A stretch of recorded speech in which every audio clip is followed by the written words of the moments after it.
Hey, we are here on this podcast to build our business, to build our legacy, and not to let the limitations of others become our own. Aligned action, leveraging AI so much. Kareen Walsh is here to get us on the right track for all of that. Kareen is a visionary business strategist, author, podcaster, investor, and a 7 to 8 figure entrepreneurial guide. She has so many amazing things to tell us about today. There's the evolve methodology: evaluate, visualize, own it, leverage, validate, exit. And it's easy to get lost in the confusion. Sometimes you need someone to just tell you, like, hey, stop doing this. You're blocked. You're making it too hard on yourself. Here's a better way. Kareen is here to help us out. So glad to be speaking to you, Kareen. So great to talk to you today, Robert. I'm excited to see how I can help your audience lead in a way that is aligned with who they are. Well, let's do it. Let's lead in a way that is aligned with who we are. And Yeah. to understand where you're coming from, what are you all about? We introduced you a little bit, but what's your current passion and focus? Yeah. So, I find that I'm at this point where I want to assist others in really manifesting and creating what they dream of for themselves. And so I do that through business coaching. I do that through kind of the inner alignment of like who you are and all that you do. My joy is really just those aha moments that occur from time spent with top leaders on how they can better materialize things that lift them up. It's not just about the doing, and it's not just about what's in the bank. It's actually about the fulfillment process and what makes you feel good on the inside to show up for it all. So that's really what excites me, every day. I also love music, and I love to dance, and I love to move my body, and and just express the joy of it all, which is the way I recharge a lot of the I times love it. too. Yeah. So you enjoy living life, and you Yeah. make some really good points here that you wonder, what's it all about? Is it about the money? Is it about the work? And you say it's this tricky concept called fulfillment and Yeah. helping others and getting to that next milestone and figuring out that goal. And you mentioned this term manifesting. And I love Mhm. that because you hear these scary statistics like 3% of the or only 3% has written goals. And Right. so you think, well, if you're helping these entrepreneurs, business owners realize their goals, well, most people don't even have them. So we have to have them and then figure out how to get there and overcome the cognitive dissonance, self-sabotage, all that messy stuff. And so how do we do it? What do you think people need to hear about? Where are they stuck? I mean, I think it's the stuckness comes from feeling that you believe you have to know and do it all, and that you can't ask for help. Like, I think that's where stuckness comes from. It comes from this pressure we put on ourselves that we are supposed to be at all. And if we don't have the answer, especially I've seen this in entrepreneurs or people who are running business where the responsibility is on their shoulders to lead all the things. And so they feel like they have to posture that they know it all. And when, in fact, I find the most successful leaders out there are the ones that just say, I don't know. What do you guys think? Right. And you become more inclusive, and you become more curious, and you're finding a way to navigate that isn't so isolated. So I think that is the number one common thing I see. It's not about, I don't know the strategy of how to get there. I think we're all masters of how, and we can figure that out. We can look it up, but really to lead it, you have to be open with your inner growth that's needed in order to allow for others to step in to support you. And I think we have a really, mistrusting environment right now out there, and it's hard to feel like you can rely on others to show up the way you need to. And those are the skills that have to be learned, so we can be in it together and we can grow together, and it doesn't have to all fall on you. And it tells me also that it's kind of like a gradient, right? It doesn't have to be all or nothing. So Right. you can offload some stuff for now. I mean, even as far as how much you trust your team, trust your employees, you don't have to hand all your trust over, but possibly trust a little more than you're doing now to get yourself like further along than you are now. And Yeah. so like the doodle in my head as you're saying all that is like there's like all this ego that holds us back, but then also like the low self-esteem at the same time. So it's like, well, I'm so arrogant that I can't let someone else do it. but I also allow myself to get crushed a little bit because I am overwhelmed and can't do it all. So I end up in this weird kind of middle space. And you're saying that the way to break through is to enjoy the learning and the not knowing and being curious, because it's kind of counterintuitive, right? You want to Yeah. be right. You want to Right. make everyone see you're smart. And especially when I'm like here on a podcast with you, I'm like, hey, prove me wrong. Tell me the ways that I had it misunderstood and tell me the right way to go about it. And so that's all good as far as like the mental game. But Yeah. then like what if someone says, okay, so I hear you, I need to like hire a team or delegate, but like what actions should someone take? What do you see out there as far as like what people aren't doing and should be doing more of? In order to build and scale their business, is that the Yeah, context? Okay. in order Um, to get to yeah. those goals. Yeah, and in regards to goals, so first of all, you need a very clear vision of where you're trying to go. Like, what is the actual destination, right? So a lot of the times we can set measurable goals, like I want to make another 7 million this year or whatever it is, but don't really understand what does that actually afford you. What's the tangible? What does that look like at 7 million, or whatever that target is, and understanding the steps to take to get there. Like, how do we reverse engineer from that vision, for example? That is one arena that I feel is there's sometimes these grandiose visions without tangible goals behind them. So that is one area to first clarify, is like, okay, this is the vision. Now what can we accomplish in this year?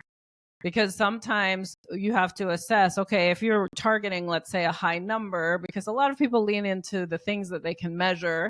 Sometimes it's impact, sometimes it's, the non-for-profit world, it could be something like, I want to feed 1 million mouths this year, but I've only fed 2.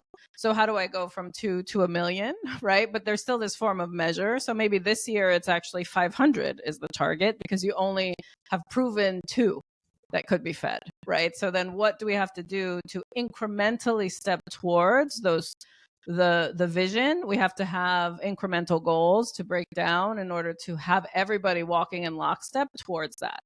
And then the goal setting is something that I find is really important to dictate a strategy against those goals, but also the performance measurement over time in that year. Like, you want to evaluate cyclically, how are you doing as you're making traction against those goals, so you can course correct faster. And so what does that look like? You mentioned my evolve methodology, and the E in the evolve, the first E is evaluate. And that's my retrospective exercise that I run. I run a free call where I do it with anybody who wants to join, but really I try to train leaders to do this within their company, so that every 30 days they're assessing with their team what is happening against the goals we had charted towards this year in this month. How is our traction in this month, so that as leaders we can make course correction decisions as to, yes, that's still a goal we're targeting towards, let's just do these small tweaks. Or it's a, wow, we are so off center, the feedback has been really horrible for what we were trying to do, let's scrap that and let's go from this point forward and change where we're headed. And I think that is a winning formula for traction in your business, is really to assess in a cyclical way, how's it going, and be willing to change the course if it's not going in the right direction. I love it. So a better developed plan, and don't just say, well, in a year I want to feed a million mouths. You say, well, hey, you set that goal and then you backtrack based on what actions you'll have to take. And then Mhm. as you do it, you reassess, reevaluate, and say, well, are we on track to do that? Or do some of these things need to be adjusted? Kind of living more in reality versus like, well, I need to make my moonshot. I need to have like the BHAG, big hairy audacious goal. But it's like, Right. but if you don't even get 1% of the way there, like, are you really taking it seriously? And are you really involving others? And so as far as what you're building, like, what are your goals? What are you creating and planning? Yeah, so I mean, this year has been a foundational year for me. So I've been in business now 10 years, over 10 years in this practice of one of my main revenue streams. I have a consulting firm where I place experts into complex projects to deliver against them. And that has been a really nice, consistent revenue stream that doesn't require so much of my time anymore because I've built a team and it's running really well. That then it gave me time to assist entrepreneurs in building their businesses. So where I'm focused today, though, is what I realized over the years. I started my coaching practice, I'd say about 7 years ago, and all roads still led to me, and that felt quite daunting, like where I don't have the time and capacity to serve everybody that demands time from me. So how could I duplicate myself? And so this year I ventured into technology and I cloned myself in AI, where you can have an entrepreneurial guide based on all my practices, methods, conversations, etc., and go and ask her the questions you have in the moment, so that you're getting the support you need to move through whatever is blocking you as you build and grow your business or lead from a more positive mindset. Like wherever you need the support, you can leverage my Hey Kareen app to do that. And I think that's been a really cool new venture of mine this year that has set a foundation for me now as I come on podcasts, or if I go do my keynote talks, or if I am doing workshops with people, but then they want more support from me. I can now guide them there if I don't have the time in my schedule to support them, that they actually are getting support. I'm not leaving them hanging. Like that was a big thing I wanted to solve for. And so that has been the focus this year, is just getting that into more hands and trying to have a larger scale of impact without depleting myself in the process. Very cool and very amazing. And I saw that in your bio, the Hey Kareen app, and there's always the kind of like the mistrust of AI. Like, well, is it quite there? Is it giving me the right answer? So if I'm understanding you correctly, you kind of piled all your, blog posts, podcasts, books, all that sort of stuff Coaching into sessions, my the. workshops. Yeah, like every way I have answered any question that has come my way is now loaded into the machine. And then you give it guidelines. So the difference between like a chat GBT is that is a more blanketed way to get information and get your answers based on how you ask your question, but the information is vast that it pulls from. Whereas this is very poignant information with a personality, right? Because it's mimicking mine, and it is about my content, not this like vast network of information where it's just randomized. Oh yeah. And do you track what people put into it? Do you see like what the most popular questions are? So right now, when we launched this year, this year's version was totally anonymous. And yes, I can see what's being asked and used, but I have no idea like who it's coming from. And we purposely did that because we wanted to make sure there wasn't any biased information, or that if people ask very sensitive questions, that it didn't get captured in the system that way. What I'm finding though is there is a need more, because we only launched the app version of it, and now there's demand for like the web version of it, so that people can be at their desktop using it while they're working. And so we're looking into expanding past that. Common questions that generally come through are a lot around people management, what to do when they're trying to find the right hire. What do they do when they're actually trying to fire someone because they're no longer a fit or they've outgrown the position? I do get a lot of strategy questions that come through, the how do I questions. And then sometimes there have been a few questions that come through, which are the stuckness questions. Like, I'm really not feeling it today. How do I motivate, to step into this business that I built that I'm no longer passionate about? Like, I remember when that question came through and I was like, oh yeah, I've been there. Like, I know what that feels like. And the mindset movement through it is to really start to ask yourself, like, have you actually outgrown your business, and do you need to focus on your exit, from the role you're playing or from the business itself?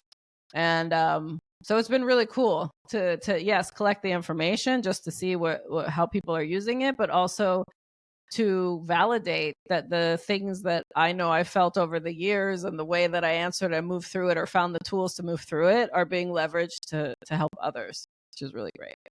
Well, very nice. And so, out of what you mentioned there about like those top questions, there's kind of the whole idea of like, well, motivating myself.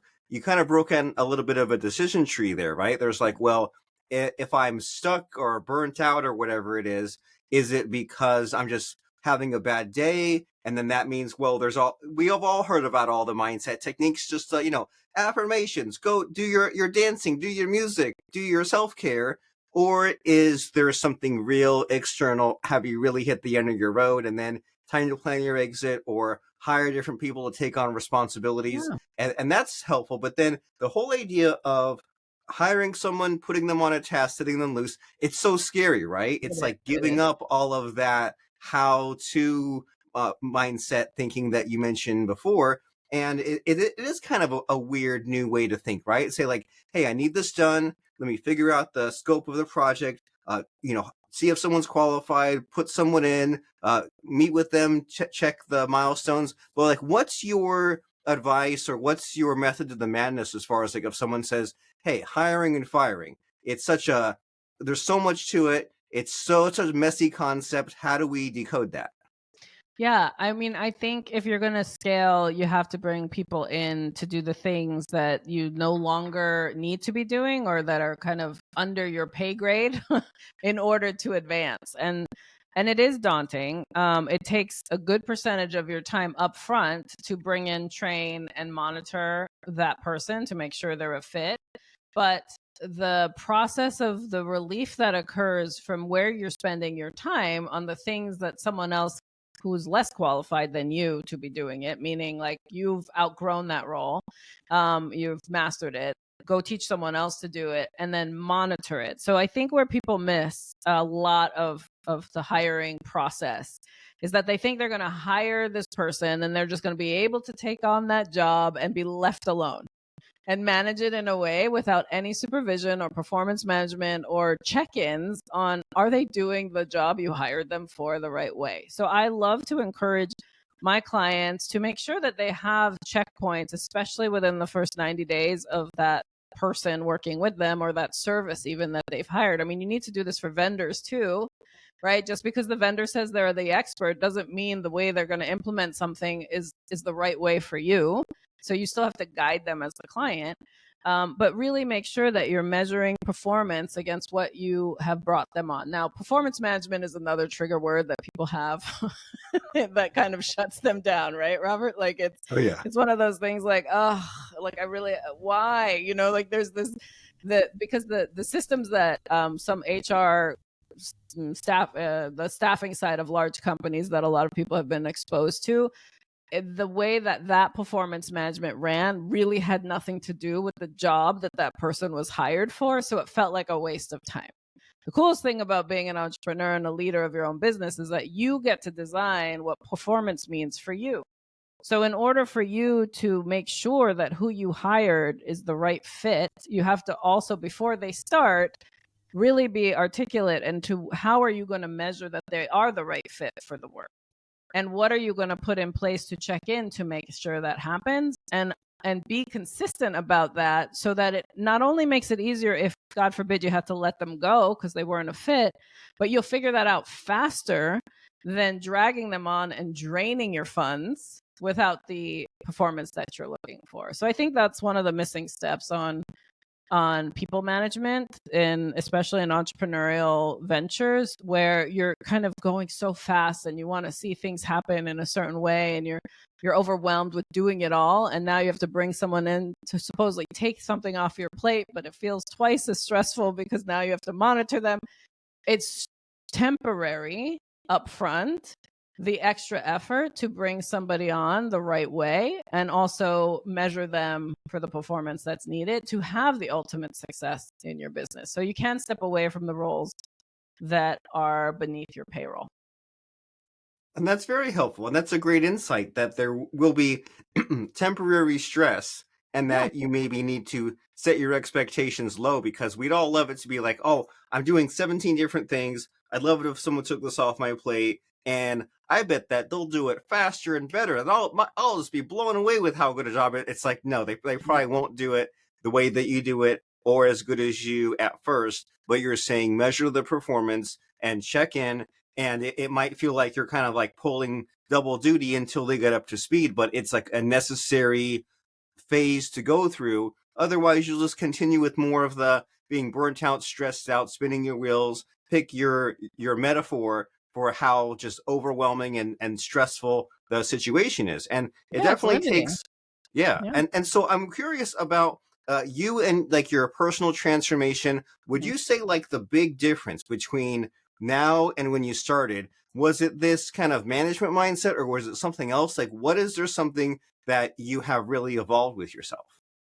Yeah, I think a big mm, version of a evolution for me was about the fourth year into my business. I was doing everything. I was that person that I'm talking about where it was all on my shoulders and I was feeling very heavy minded around the thing like the accounting side, the invoicing side, the collect that like that side of things just was like why I am the at the time I was doing strategic work with my clients, so I was like I'd rather go do that, right?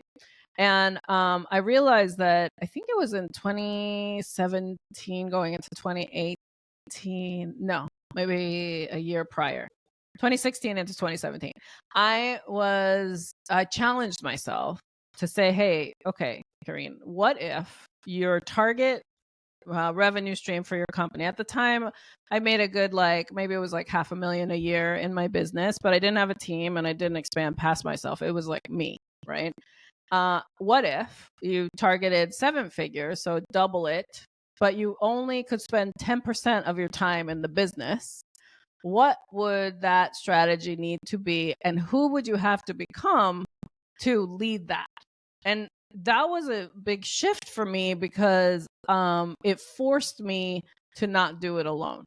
And it forced me to realize that if I just brought in other people to do certain things and kind of sell those services and let them do execution and bring in my admin team, then I could actually enjoy where I like to lead from, still have money in the bank as needed, employ the right people that had the independence that I wanted them to have in order to the autonomy to do their job.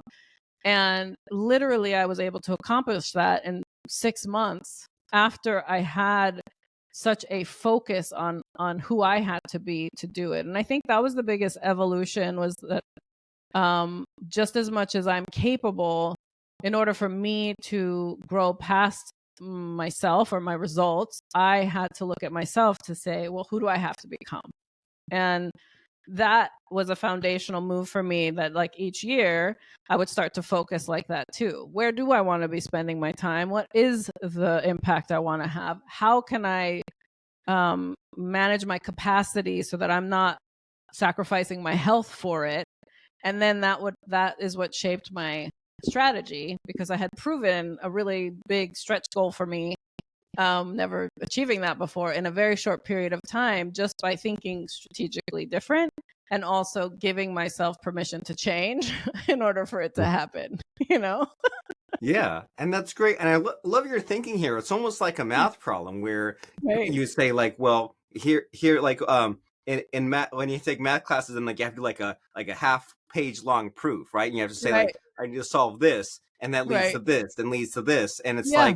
like, and so you're like, well, the math equation is I want to accomplish this amount of money in my business, but I only have my upper limit on this amount of time. So where does that lead? That leaves with hiring other people who will do these things, and then the plan begins to take shape, and that's great and that's helpful. It of course doesn't solve the problem in a few minutes in a podcast, but it No. points us in the direction that we need to go. And so, as far as making you look good on a podcast, which is what we're here to do, right? We're here to Oh, no. talk about you and what you've accomplished. What am I leaving out here? Is there a missing, hidden, invisible question in our conversation that I should be asking you? I just don't know to ask you.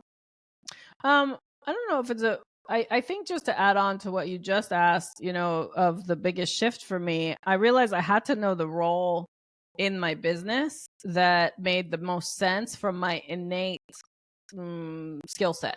So my zone of genius. I don't know if you like some people use that terminology, but it's like Yeah. knowing your zone, then leading from that actually is a differentiator that I think I now help others focus on. And I actually created a quiz for so people can identify it faster and then realize why they're feeling that pain in their business. It's potentially they're misaligned in their own role. And so that I think is something that I just want to share. And that, knowing there are three distinct roles in every business. You have a creator, so the someone that thinks about the products, the services, etc. You have the entrepreneur who like loves to sell and market and kind of get out there with the deal and make sure that there's overall revenue coming through. And then you have the operator, the one that's executing. So this is called the CEO quiz, so that you know which one you fall into the most. And when I identified that for myself, it made it so much easier then to invite other people in. And I think that's one of the first steps to take is, identify your role that lights you up. Entrepreneurship and leadership of others is a choice. I think a lot of people trip up into it because they might have had an idea, but then they're like, well, what is this now that I own and I'm doing? And that piece, to get out of your own way, I think, is to actually know where you're trying to lead yourself, because then that makes it so much easier to lead others. That's great. So figure out where you fit and be in that zone of genius. And where can someone find that quiz so they can figure out where they fit? Yeah, so it's just at heykareen.com/CEO. All And right. it, and it heykareen.com/CEO. Take that quiz. Yeah, and let's see what comes up, because I love that aha moments that come from that have been so cool to help people get a quick breakdown of why they feel in pain, but also where they thrive, and then they start leading from there. 100%. And there's something powerful about taking a quiz because there's like what you think you are and what you actually are, right? Like I Yeah. had a cat a few years ago who pretended he was like a big, giant, scary lion. It's like, no, you're just like this little size. Well, And yeah, and so when there's like questions asked of you and you answer them honestly, and then you see the result on the other side, you might be surprised about what you thought versus what you are and where you should go. And it might be the answer saying like, this is why I've been so just arrogant, stuck up, trapped in my own head, take your pick. And now I can kind of open up and say, okay, well, here's where I fit in my own company. Am I a creator, entrepreneur, or operator? And then how can I kind of assemble my team that way? There's multiple people working on the problem, multiple brains. It's not just a one person organization, which like, as you said, really holds you back. You might get to 500,000 a year, but then it's like, it is not sustainable. So let's get to that next step. And so as far as some call to actions, next step here, is that the only place to go, or do you have some other links to drop? Well, heykareen.com is also where you can download the Hey Kareen app if you want consistent content, you want some prompts around staying in the conscious mindset of leading your business, or use the AI. And then KareenWalsh.com is where we can connect if you do want me under the hood of your business, as I like to say, or all up in your business, to support you in helping you grow and scale in an aligned way. And then you can follow me on Instagram or connect with me on LinkedIn. Those two places are great as well to just initiate a conversation and see how I can support you. Very cool. They call those micro commitments, right? You showed up on a podcast, maybe they got some little nuggets and they say, okay, I'll follow on Instagram, I'll install the app, I'll take the quiz, and I'll see where that takes me. And if I get some results from it, then I'll continue. And that might even lead to Kareen being under the hood or up in your business. And as far as wrapping up our conversation, sending people to those excellent resources, it's time in the podcast now to put you on the spot a little bit, because I like to ask my guests about a quote or lesson that has served them in the past that they can pass on to us. And you've already shared so much, but in the spirit of a grand finale of wrapping up our conversation, does anything come to mind as far as a fun, interesting, or helpful quote or lesson? Yeah, I mean, you said it at the start of our conversation, was don't let the limitations of others become your own. And that was the biggest lesson learned for me. And I was grateful to learn that at like 23 when I hit a glass ceiling, where it just showed me that if I'm going to step into someone else's container to lead, there are limitations to that, because it's up to that leader then to take me to where I want to go. Versus for me, I had to learn, well, if growth is let's say, an important value of mine, I need to make sure that I'm in growth-based environments. So I love to use that quote because I think a lot of people get stuck in the expectations of others for their life or for how they choose to earn or for what their business is, when it's really limiting if you're not finding and doing the path created for you, like the definition of that, and going after it. Because really, limitations of others can come from fear of you surpassing them, but truly it's your path, and it's your right to create the future that you want for yourself. So that's the thing I lead by, and it's the quote that I love to share with others, because sometimes we need the permission to move past the limitations of others and create what it is we desire. Very nice. We just might need better friends, better peers, coaches, mentors to be in that better environment, so that way we ourselves can succeed and thrive. You say, well, if there's a plant that's having trouble growing and it's in the shade all the time, maybe it needs to be moved out into the sunlight or get some fresh air. And so your breath of fresh air can and should be heykareen.com. That's Kareen. So that way you can spell it correctly. Heykareen.com. Kareen Walsh, who has the app, who has the quiz, who has the Instagram. Go check her out if you enjoyed and learned some helpful, insightful tips from her. And thank you, Kareen Walsh, for showing up and giving us some very excellent advice today. Thank you so much, Robert, for having me. This has been great.